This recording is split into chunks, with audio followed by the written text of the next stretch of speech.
Welcome back to part 3 and the final part of my top 100 players of the 2020 NBA season. Please like the video before we get started.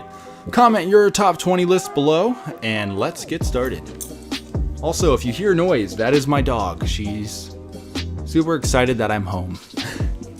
Number 20, Kristaps Porzingis.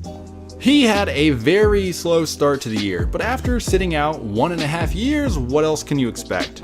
Nobody on the planet comes close to what Porzingis does. At 7'3", he runs like a gazelle, shoots from deep beautifully, and swats away shots like they are nothing. You can tell he matured a ton from his days with the Knicks, both with his physical and mental strength.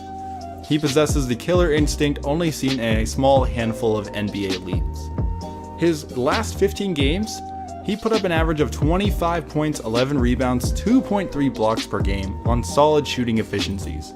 This will probably be the last year in a long time we do not see him make the All-Star game. Number 19, Zion Williamson. I was right about a lot of things with Zion, but wrong with others. He was chronically injured most of the year, only managing to appear in 19 games, and his three-point shooting was awful. Take away the first game, where he was Stephen Curry for some reason, he hit only 2 of 9 threes over 18 games. As a 6'7" forward, that is going to need to improve. But gosh dang, this kid is spectacular doing what he does best. Zion shot a remarkable 58% from the field. 76% of his looks were at the rim, putting up an astonishing 23 points a night. When on the floor, the Pelicans are leaps and bounds better. Had he been healthy, they could have been a home court advantage playoff team, but in reality, he was not. Hopefully he gets physically right, so we can enjoy him over a long career. Number 18, John Collins. One of the league's most promising young big men had to endure a 25-game suspension due to either a poor decision or an honest mistake on his part. Either way, Collins took another step towards being a future All-Star this year with the Hawks. The 22-year-old put up 21 points, 10 rebounds per game while shooting 58% from the field and 40% from deep. Nobody in NBA history has ever done this at his age or younger. Next year, I have a good feeling about the Atlanta Hawks. Number 17, Brandon Ingram. After a shaky year 3 in the NBA, Ingram is finally doing what so many scouts predicted on draft night. He is an elite scorer, great shooter, good passer, good defender, and all-around fantastic young player. He joins a short list of guys to put up averages of 24, 6, and 4 at 22 or younger. Tracy McGrady, LeBron James, Michael Jordan, Oscar Robertson, Kareem Abdul-Jabbar, and some dude named Sidney Wicks are the only other guys to accomplish this. He has been healthy, a positive influence, and a leader by example. The Pelicans have a dazzling bright future. Number 16, Chris Middleton. Consistency and professionalism are the two terms which best describe Middleton. He rarely misses games, shot nearly 50-40-90 overall, averaged career highs of 21 points, 6 rebounds per night, and is nothing but a positive role model for what the young, budding role players and stars hope to become. There is not a more average all-star in the league. He is so forgettable, yet when you actually take a minute and analyze his game, you will be stunned by what he has accomplished. Without him, it is difficult to imagine a world where the Bucks' big-ticket star would ever re-sign. Number 15, Kyrie Irving. I have grown to dislike Irving, and here's why. He is not a good role model, he brings drama wherever he goes, and he is always way overhyped by ESPN. He is a really good basketball player though, so unfortunately we have to keep hearing about him. Irving averaged a monstrous 27, 5, and 6 this season while shooting 47% from the field and 39% from deep. That is redonkulous. Of course, I must mention the fact that he only played in 20 games, and being chronically injured has cost him a lot in his career. It would not be too far off left field to suggest he could have 3 rings by now, if it were not for health reasons. But hopefully he gets this all sorted out. Number 14, Bradley Beal. Can you guys believe someone averaging 30 points, 6 assists per game did not make the All-Star game? Correct me if I am wrong, but I am fairly certain that this is the first time in NBA history that has happened. Only 31 guys have ever averaged 30 points per game through a season going into this year, which is crazy.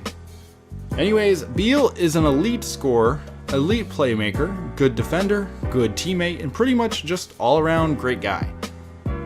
I still cannot believe he missed the All-Star game. He's number 14 in the NBA, and he did not make the All-Star game. Gosh, that's crazy. Number 13, Jayson Tatum. Dang, he flew up the top 100 fast. Tatum has run away from his draft class and blossomed into a legitimate all-star capable of leading a top 5 NBA team offensively at only 21 years of age.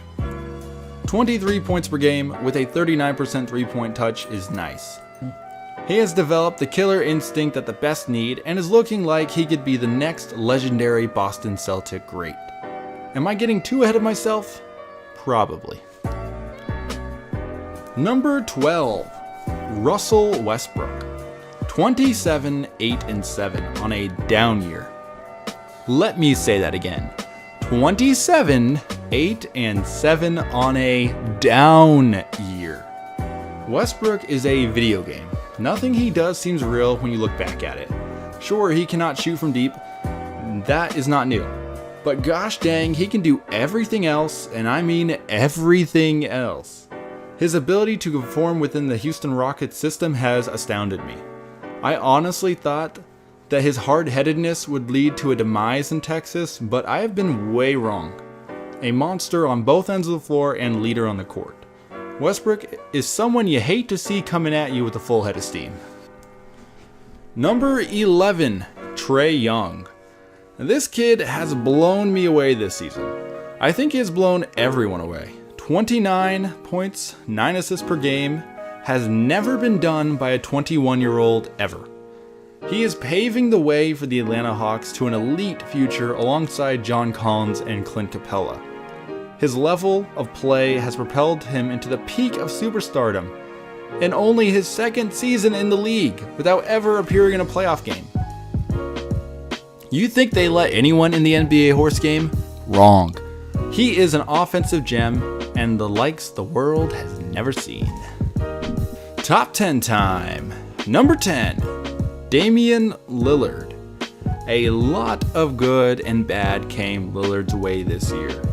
The good was he has risen to his absolute best form. Career highs in points, assists, blocks, field goal percentage, and three-point percent. I am not sure anyone anticipated this from the now 29-year-old. But the bad is the team he plays on. The Trailblazers have been awful this year. So disappointingly bad. Despite having 4 top 100 players in their first 5, it is not equal to wins I thought they would get. It is odd to put a non-playoff star in the top 10, but if we are just ranking players, get ready. Because number 9, Devin Booker. A very overlooked star talent thanks to the team he plays on. Booker is an offensive monster and smart defender. Already one of the best mid-range shot creators in the NBA, with the addition of Ricky Rubio at point guard, he has taken a major step forward in his three-point sharpshooting ability. He can create for his teammates, flirted with the 50-40-90 club, and has a true shooting percentage of 61. Mainstream media has completely disregarded his accomplishments this season, which sucks, but I will not. Number 8, Nikola Jokic. What's funny is that a lot of people have been disappointed with Jokic this year, and I understand some of the gripes. It looks like he is loafing around on the court playing way too passively. On most plays, he is the best option, but he will defer to his less talented teammates regardless. His willingness to pass keeps defenders alert, but sometimes he needs to just be the aggressor himself. In this disappointing year, he put up 20, 10, and 6, played smart defense, and is leading the Nuggets to the upper echelon of the Western Conference. Number 7. Anthony Davis. AD met LA this year and it was fantastic. Davis is a bona fide superstar who can do just about everything on the court. He has the size and strength to bully most centers, but also the speed and athleticism to deal with smaller forwards. He is the perfect co-star in LA thanks to his rim attacking, rebounding, shot blocking, and overall gravity he provides on the floor. He is a legitimate MVP candidate pretty much every season, but team success has always held him back. But not anymore. The Lakers and Davis are probably the most feared NBA team. The fans, YouTubers, and talking heads love the guy. Number 6. James Harden. We go from one of the most beloved superstars in the league to one of the most hated. Harden is a scoring machine who stars for the Houston Rockets. All this man does is shoot threes, attack the rim, and shoot a ton of free throws. Yet he is so frustratingly good at it. He gets it done with incredible veteran savviness. When he brings the ball down the floor, his teammates already know what is going to happen. In fact, the defender knows. The crowd knows. The referees know too. Yet it still happens. 34 points per game is ridiculous. He was averaging 40 per game for a long while to start the year. A lot of NBA YouTubers claim this style of play cannot win a championship, as if the 2018 playoffs did not happen. Yes, if Chris Paul would have not gotten hurt in the closing minutes of the Western Conference Finals, I am 99.9% sure the Rockets would have won that year's championship. In fact, I think I should make a video about that series. Anyways, here we are in the reality where he has no rings and idiots claim he can't win a ring ever. I must add though that I do not think this year's Rockets could or will win it all, because the whole rim protector thing is a bit much. Number 5. Luka Doncic. I have been floored by Luka this year. I think everyone has. I thought he would be good, maybe even an all-star, but gosh dang. 28, 8, and 9 on a playoff team. Holy cow. It is so odd to watch him play because he does not look like he should be doing what he is. He is not fast, not athletic, not bouncy, or even that great of a pull-up long-range shooter. But he gets it done.